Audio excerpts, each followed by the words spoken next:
चलिए गाइस आगे बढ़ते हैं। अब हमको पढ़ना है prohibition of insider trading regulations के अमेंडमेंट्स। ठीक है, चलिए पहला अमेंडमेंट है, दो ही अमेंडमेंट है। पहला अमेंडमेंट है रेगुलेशन 3 में, कम्युनिकेशन और procurement of UPSI unpublished price sensitive information. ठीक है, आप पढ़ चुके हो। इसमें दो अमेंडमेंट है। पहला है कि सब रेगुलेशन 5 को सब्सटीट्यूट किया गया है और एक सब रेगुलेशन 6 को इंसर्ट किया गया है। ठीक है, तो सबसे पहले सब रेगुलेशन 5 पढ़ते हैं कि क्या चेंजेस हुए हैं। ठीक है, चलिए sub regulation 5 substituted with effect from 17th July 2020। The board of directors और the head of the organisation. ठीक है, वर्ड्स पे ध्यान देना है, पूरा पढ़ते पढ़ते आपको समझ में आ जाएगा कि क्या है। ठीक है, तो पहले क्या था, सिर्फ बोर्ड ऑफ डायरेक्टर्स था। ठीक है, जिम्मेदारी जो थी वो सिर्फ बोर्ड पे थी। अब उन्होंने जिम्मेदारी में ऐड किया है heads of the organisations of every person required to handle UPSI. ठीक है, जो भी कनेक्टेड पर्सन है, जो भी during normal course of business जिनको भी यूपीएसआई का एक्सेस मिलता है, ठीक है, तो उन सारे ऑर्गेनाइजेशन के जो भी हेड्स हैं उन पे भी ये ड्यूटी अप्लाई होती है। मतलब पहले क्या था कि यार मेरी कंपनी है, मेरा यूपीएसआई है, तो मेरे बोर्ड पे जिम्मेदारी है, वो ठीक है। पर अगर यूपीएसआई कोई और ऑर्गेनाइजेशन में के थ्रू जा रही है, क्योंकि वो नॉर्मल कोर्स में वैसा ही होता है, तो उनके एम्प्लॉयज, उनके मैनेजमेंट की जिम्मेदारी मेरे कंपनी के बोर्ड पे क्यों रहेगी? भाई उनके ऑर्गेनाइजेशन की जिम्मेदारी तो उनके बोर्ड पे होनी चाहिए ना, हमारे कंपनी का बोर्ड क्यों उसकी जिम्मेदारी लेगा? तो अब उन्होंने प्रॉपरली इसलिए वर्ड ऐड किए कि भाई आपकी कंपनी के एम्प्लॉयज, आपके कंपनी में जो भी है वो आपके बोर्ड ऑफ डायरेक्टर्स उसकी जिम्मेदारी लेंगे। और अगर कोई और ऑर्गेनाइजेशन है जिसके थ्रू या जिसको उसका एक्सेस मिलता है, तो उसका जो हेड होगा, जो कि नॉर्मली बोर्ड ऑफ डायरेक्टर्स होते हैं, अगर कंपनी स्ट्रक्चर है तो एलएलपी है तो जो भी पार्टनर्स है उनको, ठीक है, तो हेड्स जो भी होंगे, जो भी स्ट्रक्चर में होंगे वो, तो हेड जो भी होगा उनको ये मतलब कॉम्प्लायंस करना है। अब कॉम्प्लायंस क्या है? Shall ensure that a structured digital database is maintain. ठीक है, स्ट्रक्चर्ड डिजिटल डेटाबेस कि जो भी डेटाबेस है, जो भी इससे रिलेटेड जो भी इंफॉर्मेशन है, वो डिजिटल होनी चाहिए, यानी इलेक्ट्रॉनिक फॉर्म में आपको रखनी है, और स्ट्रक्चर्ड होनी चाहिए, मतलब एक प्रॉपर फॉर्मेट में वो आपको प्रिजर्व करके रखनी है। ठीक है, structured digital database is maintained containing the nature of UPSI. ठीक है, आपको नेचर बताना है कि यूपीएसआई जो भी है, जो भी ट्रांजैक्शंस हुए हैं या जो भी वो इंफॉर्मेशन है, उसका क्या नेचर है। ठीक है, काई से रिलेटेड है वो, nature of UPSI and the names, ध्यान दो, and the names of such person who have shared the information and also the names of such persons with whom information is shared। कौन शेयर कर रहा है और किसके साथ शेयर कर रहा है, मतलब sender as well as receiver of UPSI has to be mention in that. तो नॉर्मली फर्स्ट जो ट्रांसमिशन होगा वो तो कंपनी के थ्रू ही होगा, कोई ना कोई कंपनी का पर्सन है जो कोई ना कोई इंटरमीडियरी या कोई भी कनेक्टेड पार्टी को वो इन्फॉर्मेशन देता है, फिर वो कनेक्टेड पार्टी कोई ना कोई रेगुलेटर या कहीं और ट्रांसमिट करता होगा। तो जो भी सेंडर और रिसीवर है, name of the persons who have shared and name of the persons with whom information is shared, उनका भी मेंशन होना चाहिए, उनका नाम भी आना चाहिए। ठीक है, तो पहला है नेचर ऑफ यूपीएसआई कि इंफॉर्मेशन क्या टाइप की है, कैसे वो यूपीएसआई में आती है। यूपीएसआई की आप डेफिनेशन पढ़ चुके हो, उसमें बहुत सारे कैटेगरीज होते हैं, तो कौन से कैटेगरी से वो बिलोंग करती है, कौन से टाइप की वो इंफॉर्मेशन है। सेकंड, कौन शेयर कर रहा है और किसके साथ वो शेयर हो रही है, ये भी आपको बताना है। ठीक है, with home this regulation, under this regulation along with the PAN number or any other identifier authorized by law or if the PAN is not available। ठीक है, तो पैन के साथ बाकायदा आपको डिटेल रखनी है, स्ट्रक्चर्ड डिजिटल डेटाबेस मेंशन करना है। ठीक है, और लास्ट है such database shall not be outsourced. ठीक है, यही अमेंडमेंट एक्चुअली, अभी क्या रिप्लेस हुआ है, क्या चेंज हुआ है, मैं बताऊंगा बाद में आपको, पहले आप समझ लो कि क्लॉज अभी क्या है। ठीक है, तो पहला क्लॉज बोलता है कि भैया डिजिटल स्ट्रक्चर्ड डिजिटल डेटाबेस आपको मेंटेन करना है। किसको मेंटेन करना है? बोर्ड ऑफ डायरेक्टर्स या हेड्स ऑफ द ऑर्गेनाइजेशन जिनके साथ ये शेयर की जाती है। ठीक है, उसके अंदर क्या क्या होना चाहिए? कंटेनिंग नेचर और names of the person who have shared and with whom the information is shared along with the PAN number or where PAN is not available any other identifier, identification कोई और number आप दे सकते हो, passport number, ये number कोई भी number चलता है। और फिर ये जो स्ट्रक्चर्ड डिजिटल डेटाबेस रखना है, आपको खुद ही को रखना है, कहीं और किसी और सर्विस प्रोवाइडर को आउटसोर्स नहीं करना है। ऑब्वियस सी बात है, यूपीएसआई है, कहीं और आप ट्रांसमिट करोगे और लीक होने के चांसेस हैं, इसलिए आपको ये खुद ही मेंटेन करना है। ऐसा क्लॉज पहले नहीं था, यहां सीधे मना किया है, आउटसोर्स कर ही नहीं सकते। ठीक है, such database shall not be outsourced and shall be maintained internally with adequate internal controls and checks such as time stamping।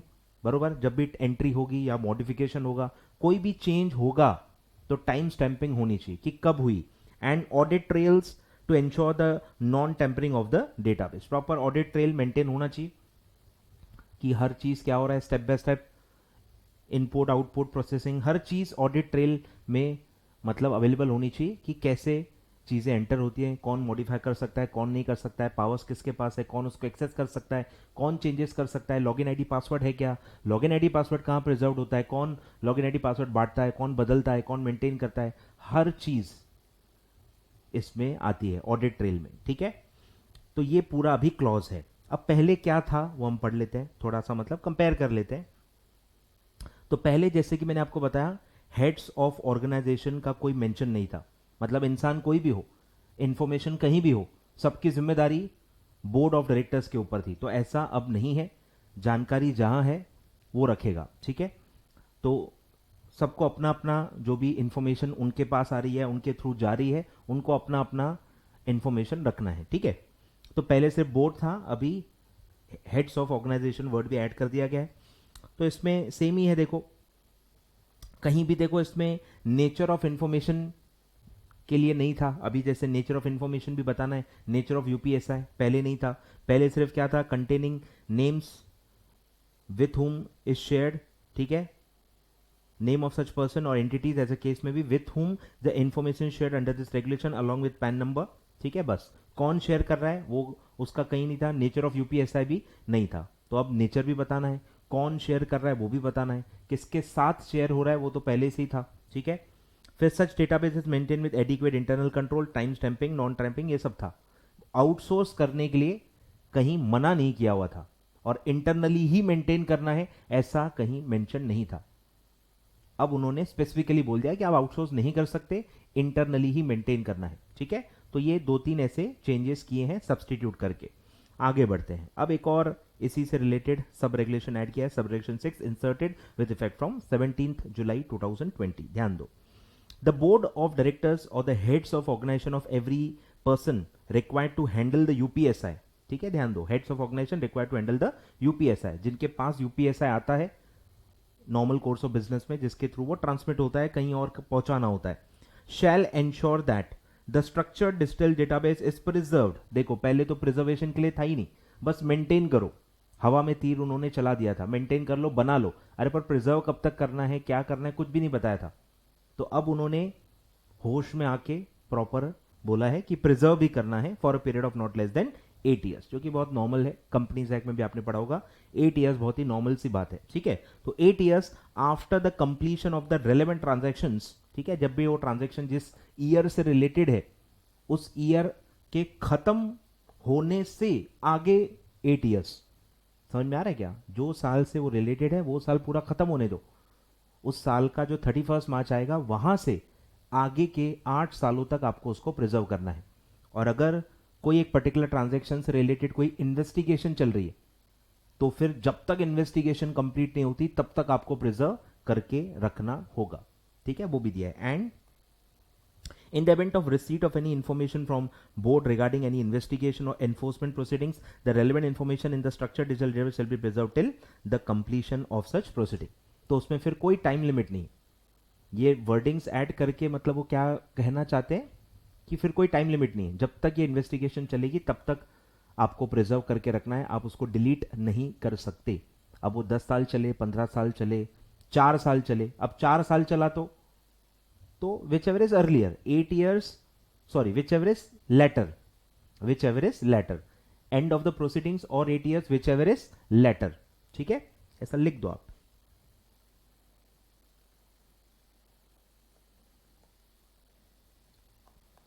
कि अगर इन्वेस्टिगेशन में ज्यादा टाइम लगा तो फिर ज्यादा भी रखना पड़ सकता है, इसके लिए वर्ड्स डाले गए।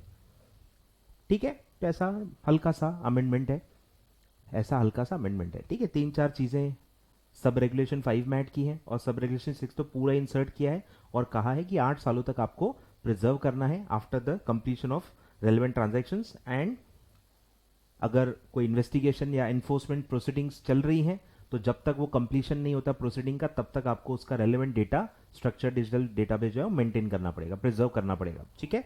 सिंपल 2 पॉइंट्स हैं। आगे बढ़ते हैं। अब नेक्स्ट अमेंडमेंट है ओरिजिनल इंफॉर्मेशन। आपको पता ही होगा कि ये है क्लेमेंट करके जो है, क्लेमेंट के रेगुलेशंस आपने पढ़े होंगे, ठीक है, ठीक है। ये आपने पढ़ा होगा चैप्टर 3A जो मैंने पूरा पढ़ाया हुआ है, इन्फॉर्मेंट वाले जो रेगुलेशंस है वो, ठीक है, चैप्टर 3A। उसमें आपने एक डेफिनेशन पढ़ा होगा, दैट इज ओरिजिनल इंफॉर्मेशन, ठीक है। ये टॉपिक कैसे रिलेटेड है, ओरिजिनल इंफॉर्मेशन। पूरा ये जो क्लेमेंट या इन्फॉर्मेंट रूल्स है that is based on original information, कि अगर कोई इन्फॉर्मेंट है और वो इंफॉर्मेशन देता है, कौन सी इंफॉर्मेशन, ओरिजिनल इंफॉर्मेशन, तो उसको प्रॉपर्ली डिफाइन किया गया है। अब उसमें बस अमेंडमेंट क्या है वो हमको पढ़ना है कि एक एक्सप्लेनेशन उन्होंने ऐड किया है, बस एक्सप्लेनेशन पढ़ना है कि क्या है। Information shall be considered timely, तो उसमें एक क्लॉज आता है कि टाइमली वो होना चाहिए। अगर टाइमली नहीं है, बहुत ही लेट आप दे रहे हो, तो फिर वो क्या काम की, हम तो कोई एक्शन ले नहीं पाएंगे, हम तो कुछ रोक नहीं पाएंगे, बरोबर। तो वो टाइमली इंफॉर्मेशन होना जरूरी है ताकि सेबी टाइम पे एक्शन ले पाए।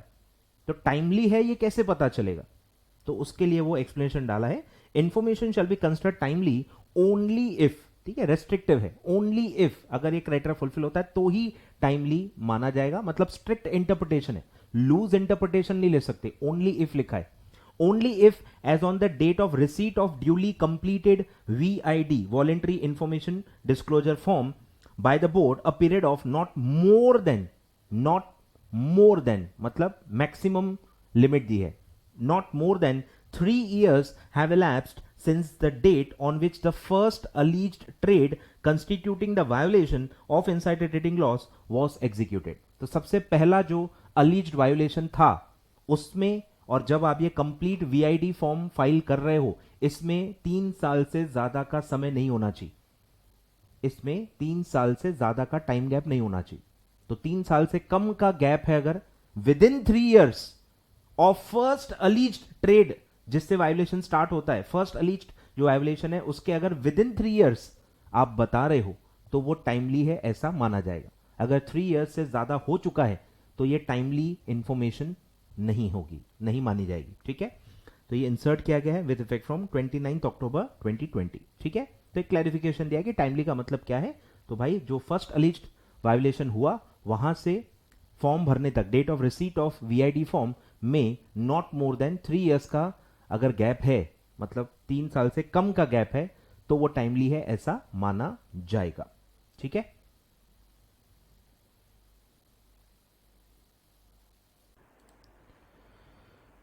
चलिए आगे बढ़ते हैं। नेक्स्ट अमेंडमेंट है सर सेबी एआईएफ रेगुलेशंस 2012 में।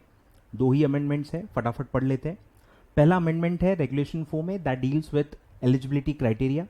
आपने लंबी लिस्ट पढ़ी होगी एलिजिबिलिटी क्राइटेरिया में, उसमें क्लॉज जी था जिसमें सब्सटीट्यूशन हुआ है, और ये पूरा क्लॉज जी सब्सटीट्यूट होके अब क्या हुआ है ये हमको पढ़ना है। तो पहला जो क्लॉज था वो थोड़ा एक ओवरव्यू कर लेते हैं कि क्या बोलता था, कि एक जो मैनेजर है आपका, एआईएफ का जो मैनेजर होगा, उसकी एक की इन्वेस्टमेंट टीम होनी चाहिए जिसके पास एडिक्वेट एक्सपीरियंस होना चाहिए, कम से कम 5 साल का, ठीक है। कौन से एरिया में, advising, managing pools of capital, और इन फंड एसेट और वेल्थ मैनेजमेंट और पोर्टफोलियो मैनेजमेंट, और in business of buying selling और डीलिंग ऑफ सिक्योरिटीज और एनी अदर एसेट, यानी ब्रोकर वाला जो है, बिजनेस ऑफ बाइंग सेलिंग और डीलिंग, यानी broker in the securities or other financial assets and has relevant professional qualification। तो देखो एक्सपीरियंस के लिए तो थोड़ा बहुत लिखा हुआ था, पर प्रोफेशनल क्वालिफिकेशन में कुछ लिखा ही नहीं है, बस लिखा है रेलेवेंट प्रोफेशनल क्वालिफिकेशन, क्या कुछ भी नहीं लिखा है। तो अब वो सब्सटीट्यूट करके उन्होंने थोड़ा डिटेलिंग दी है कि एक्सपीरियंस में भी कैसे होगा और प्रोफेशनल क्वालिफिकेशन में भी कैसे होगा, ठीक है। तो अब सब्सटीट्यूटेड क्लॉज क्या कहता है, जो कि सब्सटीट्यूट हुआ है, विद इफेक्ट फ्रॉम 19 अक्टूबर 2020। ठीक है, चलिए, तो ये क्लॉज क्या कहता है? क्लॉज जी पढ़ रहे हैं हम रेगुलेशन 4 का ऑफ एएफ रेगुलेशन 2012। द की investment team of manager of AIF has number 1 adequate experience. ठीक है, पहला पॉइंट क्या है? एडिक्वेट एक्सपीरियंस होना चाहिए। एडिक्वेट मतलब कि भाई आप देखो, आप अपॉइंट कर रहे हो, आप देखो, हम तो मिनिमम बताएंगे, आपको और ज्यादा लगता है तो आप ज्यादा भी प्रिस्क्राइब कर सकते हो, पर इससे कम नहीं चलेगा। इन्होंने मिनिमम बताया है। एडिक्वेट एक्सपीरियंस विद एटलीस्ट, यानी कि मिनिमम एटलीस्ट 1 km की पर्सोनल, 1 की पर्सोनल, कम से कम एक इंसान आपकी टीम में ऐसा होना चाहिए। हैविंग नॉट लेस देन, यानी कि क्या है? मिनिमम, मतलब एआईएफ चाहे तो हायर प्रिस्क्राइब कर सकती है, 10 साल बोल सकती है, 15 साल बोल सकती है, लेकिन 5 साल से कम नहीं बोल सकती। कम से कम एक इंसान, एक की पर्सोनल होना चाहिए आपके टीम में, इन्वेस्टमेंट टीम में, जिसके पास कम से कम 5 साल का एक्सपीरियंस है। ठीक है, 5 years of experience in same field जो है, advising, managing pools of capital, fund, asset और वेल्थ, और पोर्टफोलियो मैनेजमेंट, और in the business of buying, selling और डीलिंग। तो इसमें कोई चेंज नहीं। ठीक है, इसमें कोई चेंज नहीं है, ये तो पहले भी था। चेंज कहाँ हुआ है? प्रोफेशनल क्वालिफिकेशन में, जिसमें पहले कुछ लिखा ही नहीं था, अब थोड़ी सी डिटेलिंग उन्होंने दी है कि एंड एटलीस्ट 1 की पर्सोनल। ठीक है, अब पढ़ के क्या लगेगा कि सर 1 की पर्सोनल एक्सपीरियंस बेसिस पे, 1 की पर्सोनल क्वालिफिकेशन के बेसिस पे, मतलब 2 लोग रखने पड़ेंगे, 2 लोग ऐसे होने चाहिए। तो नीचे एक्सप्लेनेशन डाल के ये कहा गया है कि ये दोनों पर्सन सेम भी हो सकते हैं। एक ही पर्सन के पास रेलेवेंट एक्सपीरियंस भी है 5 साल से ज्यादा, और एक के पास रेलेवेंट प्रोफेशनल क्वालिफिकेशन भी है, चल जाएगा। हम नहीं चाहते कि 2 अलग अलग लोग हों, एक भी हो सकता है, पर दोनों क्लॉज फुलफिल होनी चाहिए, एक्सपीरियंस भी होना चाहिए, क्वालिफिकेशन भी होनी चाहिए। ठीक है, और अगर आपको दोनों नहीं मिल रहा है, एक ही इंसान के पास दोनों क्वालिटीज नहीं मिल रही है, तो आप अलग अलग रखो, एक एक्सपीरियंस के बेस पे, क्वालिफिकेशन के बेस पे, हमको कोई प्रॉब्लम नहीं है, क्लॉज फुलफिल होना चाहिए। ठीक है, तो एटलीस्ट 1 की पर्सोनल विथ प्रोफेशनल क्वालिफिकेशन। ठीक है, यहां तक था पहले, अब डिटेलिंग चालू होती है, ये अमेंडमेंट है। ठीक है, ध्यान दो, कौन सी फील्ड में प्रोफेशनल क्वालिफिकेशन दिया है? Finance, accountancy, business management, commerce, पूरा ही दे दिया, commerce, economics, capital market, banking. थोड़ा अजीब है, बट जो है अब कुछ नहीं कर सकते। I don't want to comment on anything on that. Broad fields दे दिए इन्होंने, finance, accountancy, business management, commerce, economics, capital markets and banking. ठीक है, फ्रॉम अ यूनिवर्सिटी और इंस्टीट्यूशन। ठीक है, यूनिवर्सिटी और इंस्टीट्यूशन कोई भी हो सकता है, recognised by central government, state government, foreign university. ठीक है, सेंट्रल स्टेट से रिकॉग्नाइज हो, या फॉरेन यूनिवर्सिटी भी चलती है। ठीक है, मतलब रिकॉग्नाइज बाय सेंट्रल स्टेट, ये कहां किसके लिए लिखा गया है? यूनिवर्सिटी और इंस्टीट्यूशन के लिए, कि जो भी यूनिवर्सिटी इंस्टीट्यूशन से आपने किया होगा, it should be recognise by central और स्टेट गवर्नमेंट, बेसिक रिक्वायरमेंट है। या फिर वो, अब ये अलग सेंटेंस चालू होता है कि यहां से भाई, या फिर फॉरेन यूनिवर्सिटी भी चल सकती है। ठीक है, फॉरेन यूनिवर्सिटी, और CFA charter from CFA institute, ये भी आपने सुना होगा, चार्टर्ड फाइनेंशियल एनालिस्ट, यूएस की डिग्री है, तो CFA charter from CFA institute, और अदर क्वालिफिकेशन एज में be specified by the board.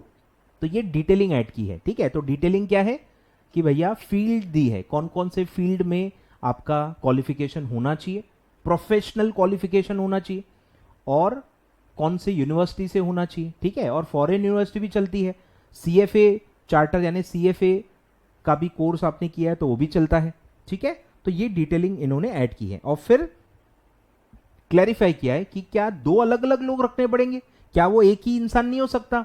वो भी हो सकता है। एक ही इंसान के पास अगर 5 साल से ज्यादा एक्सपीरियंस है और प्रोफेशनल क्वालिफिकेशन भी है, तो ये क्लॉज फुलफिल हो गया है, ऐसा माना जाएगा।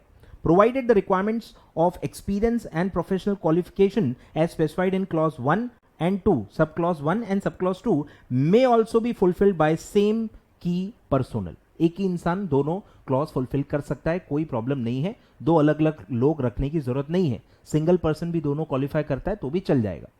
ठीक है, तो सिंपल सा अमेंडमेंट है, सिंपल सा छोटा सा अमेंडमेंट है। चलिए सर, ये हो गया एलिजिबिलिटी क्राइटेरिया का क्लॉज नंबर जी, रेगुलेशन 4। अब आते हैं रेगुलेशन 20, जनरल ऑब्लिगेशंस। अब ये आपने पढ़ा होगा तो ही कुछ पल्ले पड़ेगा, नहीं भी तो खैर नया ही सब रेगुलेशन इंसर्ट हुआ है, एग्जिस्टिंग का कोई लेना देना नहीं है, एडिशन हुआ है उसमें, ठीक है। सब रेगुलेशन 6 इंसर्टेड, सब regulation 6 inserted with effect from 19 अक्टूबर 2020, ठीक है। तो क्या बोलता है, जनरल ऑब्लिगेशन हम पढ़ रहे हैं। The manager shall be responsible for the investment decisions, मतलब ब्रॉडली मैनेजर की जिम्मेदारी है इन्वेस्टमेंट डिसीजन लेना। मैनेजर अपॉइंट क्यों होता है, मैनेजर अपॉइंट क्यों होता है, चलाने के लिए, डिसीजन लेने के लिए। तो जो भी इन्वेस्टमेंट डिसीजंस हैं वो मैनेजर की जिम्मेदारी होगी, मैनेजर आंसरेबल होगा फॉर द इन्वेस्टमेंट डिसीजंस, ठीक है, टू द इन्वेस्टर्स। तो ब्रॉड पहले जिम्मेदारी दे दी गई कि मैनेजर रिस्पॉन्सिबल रहेगा, ठीक है, ऑफ एआईएफ। फिर दिया है कि अगर एआईएफ ने कोई कमिटी बनाई थी, इन्वेस्टमेंट कमिटी बनाई थी, तो फिर कमिटी के मेंबर्स भी जिम्मेदार रहेंगे। तो ये सब अब थोड़ा आगे एक डायरेक्शन बदल रहा है, ध्यान दो कि मैनेजर एक कमिटी भी कंस्टिट्यूट कर सकता है, भले अकेले वो डिसीजन न लेना चाहे, क्योंकि डिसीजन इतने छोटे नहीं होते हैं, बहुत बड़े डिसीजंस हैं। हो सकता है आपको और भी लोगों की ओपिनियंस लेनी पड़े, उनको भी इन्वॉल्व करना पड़े। तो हो सकता है कि मैनेजर एक कमिटी बना दे, जो कि बहुत नॉर्मल है, कंपनीज में भी होता है, बोर्ड की कमिटीज बनती है। स्पेशलाइजेशन होता है बेसिकली कि भाई बोर्ड के पास हर चीज का नॉलेज तो नहीं होगा, तो एक छोटी सी सेपरेट टीम बना लो। तो बोर्ड कमिटीज तो बहुत ज़्यादा होती हैं, आपने भी सुना ही होगा, ऑडिट कमिटी है, स्टेक होल्डर रिलेशनशिप कमिटी है, रिस्क मैनेजमेंट कमिटी है, लिस्टेड कंपनी के लिए बहुत सारी होती हैं, आपने सब पढ़ा होगा एलओडीआर में। तो यहां पे भी अलाउ किया है, ध्यान दो, provided that manager may, optional है, may constitute an investment committee by whatever name called to approve the decisions, investment decisions of AIF subject to the following, कि कमिटी बनाओ, लेकिन कमिटी बनाते वक्त ये 3 कंडीशंस आपको डालनी पड़ेगी। बिना ये कंडीशंस के आप कमिटी को काम डेलीगेट नहीं कर सकते, ठीक है। तो कमिटी बनाओगे, जिम्मेदारी दोगे, तो ये 3 कंडीशंस लगा के ही करनी है, ठीक है।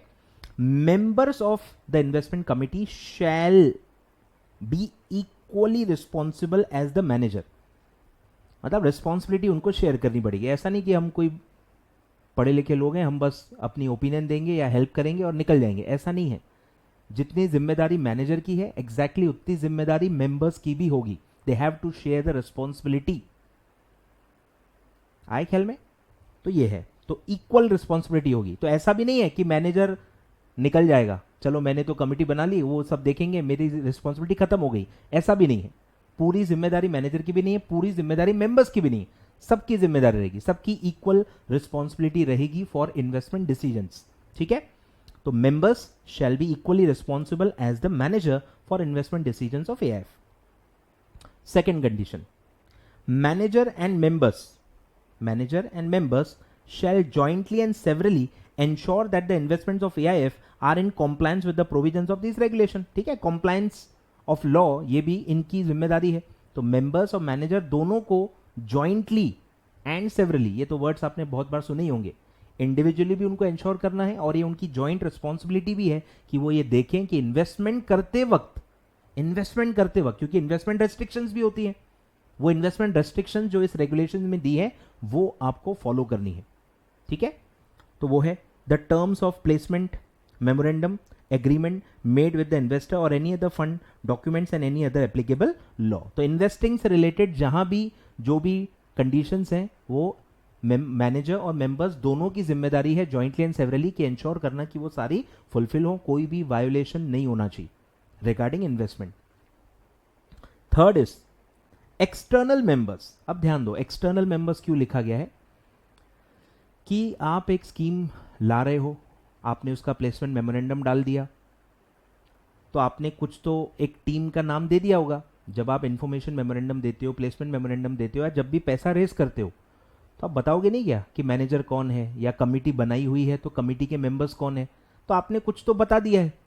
अब अगर बाद में आपको चेंज करना है, बाद में आपको कुछ मेंबर्स को ऐड करना है, तो ये पॉइंट उसके लिए है कि एक टीम, एक लिस्ट आपने बता दी है, अब उसमें कुछ ऐड करना है बाद में, तो ये क्लॉज अप्लाई होता है, ठीक है। इस रेफरेंस में इसको पढ़ना है, इसीलिए नाम लिखा गया है एक्सटर्नल मेंबर्स, मतलब जिनका नाम अभी तक नहीं दिया गया है, नहीं बताया गया है, डिस्क्लोज नहीं किया हुआ है, पर उनको भी कमिटी का मेंबर बनाना है, तो क्या होगा, तो कैसे करना होगा, उसके लिए कंडीशन दी है।